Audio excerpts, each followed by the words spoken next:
Hey, most federal employees know they will receive a pension when they retire, but very few understand what actually happens to their pension when they die. Does your spouse continue receiving income?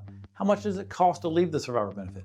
And is the survivor benefit actually the best option, or would life insurance make more sense? In this video, we're going to answer the 7 most common questions federal employees ask about survivor benefits so that you can understand exactly how the decision works before you retire. Welcome to the Federal Retirement Channel, the place federal employees come to get retirement right. Hey, my name is Mel Stubbs. I'm a financial planner with Christy Capital Management, where we specialize in helping federal employees make smart decisions about their retirement. The survivor benefit decision is one of the 10 decisions that's in our book, so reach out to us. We'd love to get you a copy. There's 10 different decisions you have at your retirement. They're all important. They're all interconnected. The survivor benefit is just one. Let's jump in. So question number 1, what survivor benefit options are available? When you retire from the federal government under the FERS system, you generally have 3 options. The first option is the full survivor benefit. This is the 50% option.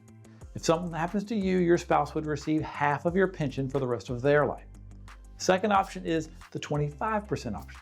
In this case, your spouse would receive 25% of your pension. And then the third option is you're going to leave no survivor benefit at all. However, there's an important rule involving federal health insurance that we will talk about later. Question number 2, what does the 50% survivor benefit cost? Full survivor benefit costs you 10% of your pension. So for example, if your pension is $3,000 per month, that would cost you 10% or about $300 a month. So instead of receiving the full $3,000, your pension would be reduced to about $2,700 per month. If something happened to you, your spouse would then receive about $1,500 per month for the rest of their life. Question number 3, what does the 25% survivor benefit cost? The 25% option costs you 5% of your pension. So using our example, I got a $3,000 a month pension, that would cost you about $150 a month. And if something happened to you, your spouse would receive $750 per month. So the cost is lower, but the benefit to your spouse that they receive is also lower. Number 4, can my spouse waive the survivor benefit? Yes. If you choose less than the full survivor benefit, your spouse must sign a waiver acknowledging that decision. The government requires that so that spouses are aware if the benefit is being reduced or eliminated. Question number 5, is life insurance a better option? Sometimes it can be, but it depends on the situation. Survivor benefits and life insurance work in a similar way. In both instances, you're paying a premium during your lifetime so that someone receives money after you die. But there are some important differences. First is how the cost behaves over time. The cost of the survivor benefit is based as a percentage of your pension. So the full survivor benefit costs you 10% of your pension, the 25% option costs you 5%. Because the federal pension typically receives cost of living adjustments, your pension usually increases over time. And when your pension increases, the cost of the survivor benefit increases too. Life insurance works differently. In most cases, when you use a life insurance for this comparison, we're looking at a permanent policy that includes a premium guarantee rider. That rider means that the premium is contractually guaranteed to remain the same over your lifetime. So the life insurance premium is fixed, while the cost of the survivor benefit generally increases over time as your pension grows. That's a difference. Another difference is how the benefit is taxed. The survivor benefit is taxable income to your spouse, just like it is for you when you get your pension. But life insurance proceeds are generally paid income tax-free to your beneficiary. Another difference is flexibility. With the survivor benefit, once you elect it for your spouse, you can't change the beneficiary. If your spouse passes away before you do, all the premiums you paid for that benefit, they're essentially gone. But with life insurance, you can change the beneficiary whenever you want. So if your spouse passes away first, you could change that beneficiary to your children, to family members, or someone else if you're choosing. So this feature can make life insurance attractive. However, the key factor is price.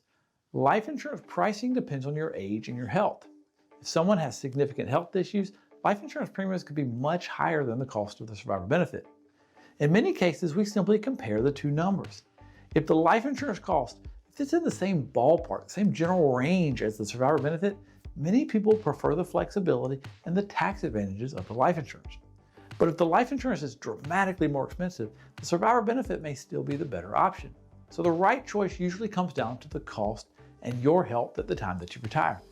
This is one of those decisions where 2 federal employees retiring in the same year could make completely different choices and both be right depending on their health and the cost of the insurance. If you've already compared the 2 options yourself, I'd actually be curious what you found. Was life insurance cheaper for you, or was the survivor benefit the better deal? Leave a comment, let us know. Question 6, does the survivor benefit increase with cost of living adjustments? The answer is yes, it does. Your spouse receives a percentage of whatever your pension was at the time of your death. If you retire with a $3,000 pension, but it grows over time with cost of living adjustments, your spouse would receive a percentage of whatever that highest amount was at the time of your death. Question number 7, what happens if my spouse dies first? If your spouse passes away before you do, you stop paying for the survivor benefit. Your pension goes back to the unreduced amount. However, any premiums that you'd paid up until that point, they're not refunded.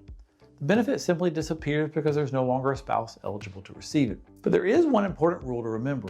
If you want your spouse to continue to keep the federal health insurance after you pass away, you must leave some level of survivor benefit. You can't choose 0 and still have them remain on the FEHB health plan once you pass away. This decision is one of the most important choices federal employees make when they retire, and so it's worth understanding it before you fill out your retirement paperwork.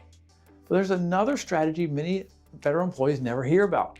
In some situations, life insurance can actually replace the survivor benefit and at the same time help you cover potential long-term care costs. I walk through exactly how this works in this video right here. If you want to check that out, please do. If you want help from us, go to christycapital.com and click Talk to an Advisor.